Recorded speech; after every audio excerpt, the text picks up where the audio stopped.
ପିଲାମାନେ ଆଜି ମୁଁ ତୁମକୁ ପାଠ 3ରେ ଥିବା ଚିଲିକାରେ ସାୟନ୍ତନ ଦୃଶ୍ୟ କବିତାଟିକୁ ପଢ଼େଇବି।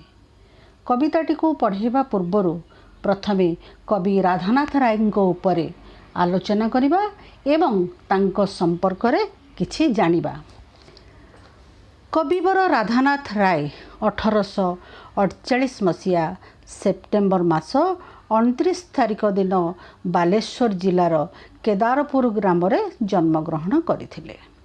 ତାଙ୍କ ପିତାଙ୍କ ନାମ ସୁନ୍ଦର ନାରାୟଣ ରାୟ ଓ ମାତାଙ୍କ ନାମ ତାରିଣୀ ଦେବୀ। ସେ ପିଲାଦିନରୁ ଅତ୍ୟନ୍ତ ଦୁର୍ବଳ ଓ ରୁଗ୍ଣ ଥିଲେ, କିନ୍ତୁ ତାଙ୍କର ବୁଦ୍ଧି ଓ ମେଧାଶକ୍ତି ଅତି ପ୍ରଖର ଥିଲା। 1864 ମସିହାରେ ସେ କଲିକତା ବିଶ୍ୱବିଦ୍ୟାଳୟରୁ ପ୍ରବେଶିକା ପରୀକ୍ଷାରେ ଉତ୍ତୀର୍ଣ୍ଣ ହୋଇଥିଲେ।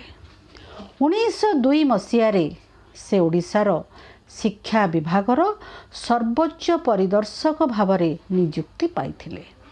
ତାଙ୍କ ପ୍ରତିଭା ଓ କାର୍ଯ୍ୟଦକ୍ଷତାରେ ମୁଗ୍ଧ ହୋଇ ସେତେବେଳର ଇଂରେଜ ସରକାର ତାଙ୍କୁ ରାୟ ବାହାଦୁର ଉପାଧିରେ ଭୂଷିତ କରିଥିଲେ। ସେ ଥିଲେ ଓଡ଼ିଆ ସାହିତ୍ୟର ଆଦିଯୁଗର ସ୍ରଷ୍ଟା। ନିଜର ଅପୂର୍ବ ସାଧନା ଦ୍ୱାରା ସେ ଓଡ଼ିଆ ସାହିତ୍ୟକୁ ରୁଦ୍ଧିମନ୍ତ କରିଥିଲେ। ତାଙ୍କର କାବ୍ୟ ରଚନାର ବିଶିଷ୍ଟ ବୈଶିଷ୍ଟ୍ୟ ମଧ୍ୟରୁ ଜୀବନ ପ୍ରତି ଦୃଷ୍ଟିଭଙ୍ଗୀ ଓ ସୌନ୍ଦର୍ଯ୍ୟପ୍ରାଣତା ଅନ୍ୟତମ।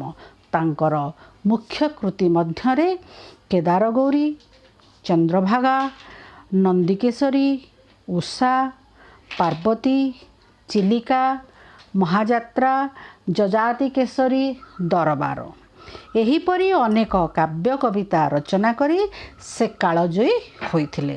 ଆଜି ତ ଆମେ ଜାଣିଲେ କବି ରାଧାନାଥ ରାୟଙ୍କ କବି ପରିଚୟ ସମ୍ବନ୍ଧରେ କିଛି। ପରବର୍ତ୍ତୀ ଶ୍ରେଣୀରେ ମୁଁ ତୁମକୁ ଚିଲିକାର ସାୟନ୍ତନ ସମ୍ପୂର୍ଣ୍ଣ କବିତାଟିକୁ ବୁଝେଇବି।